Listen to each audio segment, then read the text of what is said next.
Assalamualaikum warahmatullahi wabarakatuh. Pada video kali ini saya akan mencoba menjelaskan atau mendiskusikan mata kuliah risiko operasi untuk Magister Statistika tentang dual simplex ya.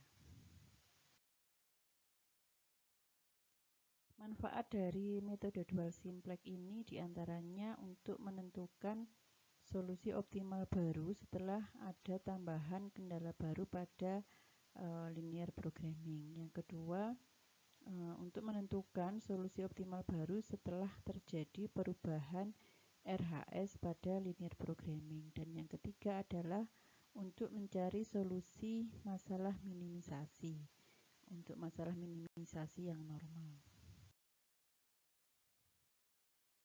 Nah, pada metode simplex, dual simplex pada kasus maksimisasi, ini kriteria optimalnya bukan lagi pada baris 0, tapi berdasarkan RHS. Jadi kita menentukan baris pivot dulu, baru kemudian menentukan kolom pivot. Jadi beda dengan primal simplex ya.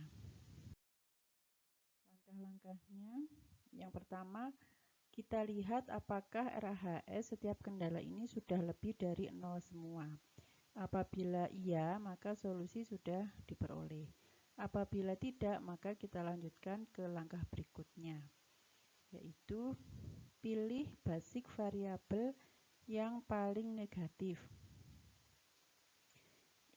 yang harus meninggalkan basic variabel. Kemudian pilih kolom pivot yang merupakan pemenang rasio tes dari setiap peubah dengan koefisien negatif pada baris pivot. Jadi rasio tesnya itu adalah koefisien pada baris 0 dibagi koefisien baris pivot. Pemenangnya adalah rasio terkecil. Nah, itu yang merupakan basic variabel yang baru. Kemudian lakukan elementary row operation. Nah, apabila langkah-langkah ini selesai apabila RHS dari setiap kendala itu sudah lebih dari sama dengan 0. Jika ada RHS yang kurang dari 0, tapi pada baris pivot semua koefisiennya itu lebih dari 0, berarti tidak ada solusi yang visible. Selain itu, kembali lagi ke langkah 1 sampai semua RHS setiap kendala itu lebih dari 0. Oke, ini kita coba menentukan atau menggunakan dual simplex untuk menentukan solusi optimal baru setelah menambah kendala baru pada LP. Terdapat 3 kemungkinan ya kalau kita menambah kendala baru. Yang pertama, solusi optimal yang ada itu memenuhi kendala baru sehingga kita tidak memerlukan solusi yang baru karena kendalanya sudah sesuai dengan solusi optimalnya itu sudah sesuai dengan kendala yang baru. Yang kedua, solusi optimal yang ada itu tidak memenuhi kendala baru, tapi LP tetap mempunyai solusi visible. Jadi kita harus mencari solusi optimal yang baru. Yang ketiga, tambahan kendala itu menyebabkan LP itu tidak mempunyai solusi yang visible. Ini kita coba pada permasalahan Dakota lagi. Ini adalah LP-nya ya. Kemudian BFS-nya ini. Nah, misalkan dipunyai kendala baru dalam bentuk sebagai berikut. X1 plus X2 plus X3 kurang dari 11. Nah, kita solusi optimalnya adalah X1 sama dengan 2, X2 sama dengan 0, dan X3 sama dengan 8. Nah, solusi optimal ini kalau kita masukkan ke kendala ini kan masih memenuhi ya. Jadi X1-nya 2, ditambah 0, ditambah 8. Ini 10, masih kurang dari sama dengan 11. Sehingga solusi yang sudah kita punya ini masih memenuhi kendala baru ini, sehingga kita tidak memerlukan solusi yang baru.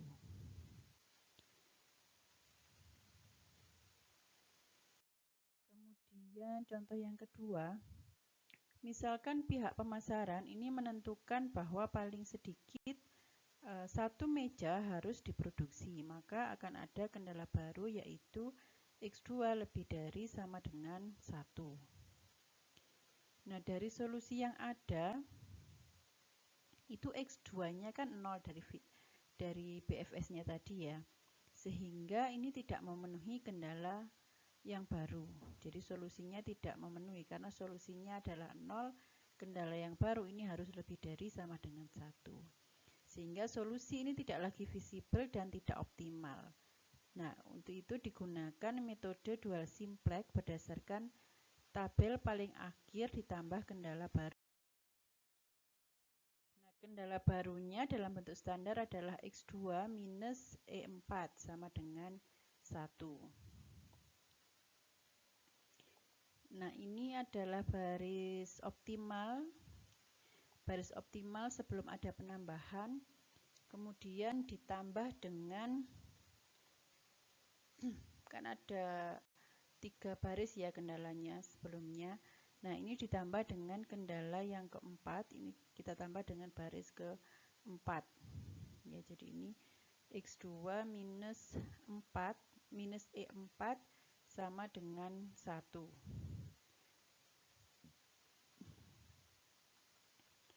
Nah, untuk memperoleh bentuk kanonik pada peubah ekses, maka bentuk ini dikalikan dengan min 1. Jadi ini menjadi min X2 ditambah E4 sama dengan min 1. Jadi ini ditambah dengan E4 kolomnya, kemudian barisnya ditambah dengan ini. X2-nya adalah min 1, kemudian E4-nya 1, RHS-nya adalah min 1. Nah, dari sini RHS-nya ini negatif. Sehingga ini kita pilih sebagai baris pivot. Ini langkah-langkahnya pada dual simplex untuk kasus ini ya. Nah, ini pertanyaan pertama, apakah RHS tiap kendala sudah lebih dari 0? Kan enggak ya, yang di baris 4 ini tidak. Sehingga kita lanjutkan ke langkah berikutnya, yaitu pilih basic variable yang paling negatif. Jadi ini pilih yang paling negatif. Ya, ini baris ke-4. Jadi kalau misalkan di sini ada negatifnya lebih dari 1, cari yang paling negatif. Ya. Kemudian pilih kolom pivot, yaitu pemenang rasio tes dari setiap peubah dengan koefisien negatif pada baris pivot. Nah, di sini yang koefisiennya negatif itu hanya X2 saja. Jadi ya ini yang kita pilih. Kemudian lakukan arrow di mana nanti X2 ini menggantikan E4.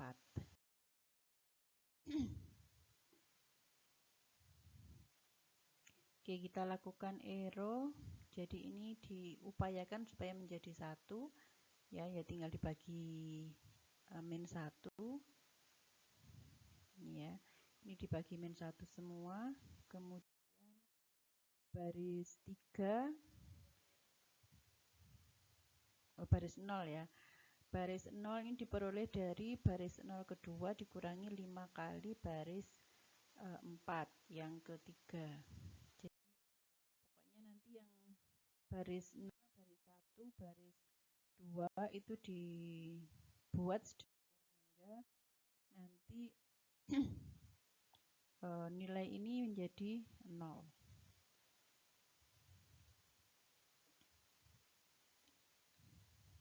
Oke. Nah, dari sini bisa kita lihat bahwa basic variabelnya sudah positif semua. Jadi ini adalah BFS-nya itu menjadi X1-nya 0,75, X1-nya X2-nya 1, X3-nya 10, S1 26, S2, S3 sama dengan 0, Z-nya adalah 275. Jadi solusi optimalnya adalah solusi optimal awalnya tadi kan memproduksi 2 bangku dan 8 kursi tanpa memproduksi meja dengan profitnya 280. Nah, dengan tambahan batasan bahwa paling sedikit 1 meja harus diproduksi, solusi optimalnya itu berubah menjadi X1-nya 0,75, X2 1, X3 10, S1 26, sisanya tambah banyak, S2 dan S3-nya 0, dan keuntungannya itu menurun. Jadi meja diproduksi 1 buah dengan konsekuensi mengurangi produksi bangku dan menambah produksi kursi. Bangku dari 2 menjadi 0,75 buah, kursi dari 8 buah menjadi 10, dan keuntungan menjadi lebih rendah. Untuk kasus 3, ini misalkan pihak manajemen memberi isyarat bahwa jumlah produksi bangku dan meja paling sedikit 12 buah. Maka solusi optimal awalnya memproduksi 2 bangku dan 8 kursi tanpa memproduksi meja. Tidak memenuhi syarat tersebut ya. Karena X1-nya cuma 2, X2-nya 0, itu tidak memenuhi X1 plus X2 lebih dari 12.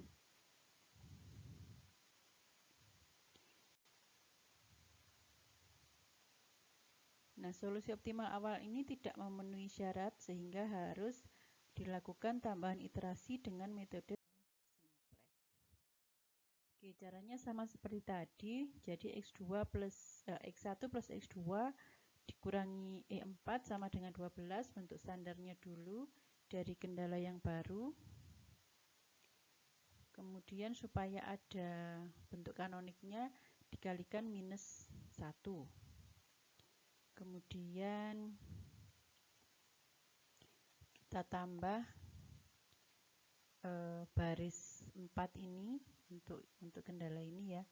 Min X1 min X2 plus E4, RHS-nya minus 12. Karena X1 basic variabel, kolom bagi X1 harus disesuaikan menjadi bentuk kanonik di baris 3. Ya, jadi ini kan X1 ini kan basic variabel ya, maka ini harus 0. Jadi ini kita sesuaikan dulu.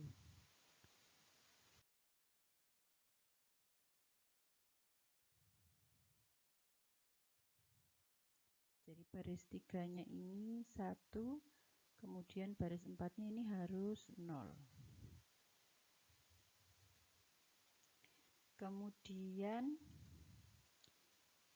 nah barulah kita selesaikan. Nah di sini RHS-nya belum positif semua ya. Jadi yang E4 ini masih negatif. Kemudian pilih basic variabel yang paling negatif, yaitu kita pilih sebagai baris pivot. Yang kita pilih adalah baris keempat karena hanya satu yang negatif. Kemudian pilih kolom pivot. Nah, kolom pivotnya ini karena juga cuma ada satu yang negatif, yaitu pada S2, maka kita pilih S2.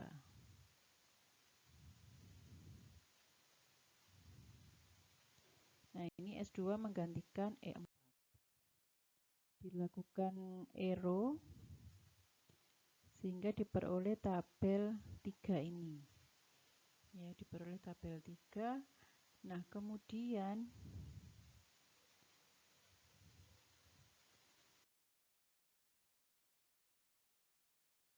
kita lihat apakah RHS setiap kendala sudah positif semua. Ternyata belum ya, masih ada 2 yang negatif, yaitu baris ke-1 dan baris kedua atau S1 dan X3.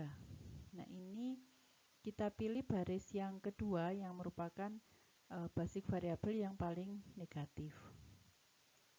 Kemudian dari sini hanya ada satu yang negatif koefisiennya, yaitu pada baris atau pada kolom X2.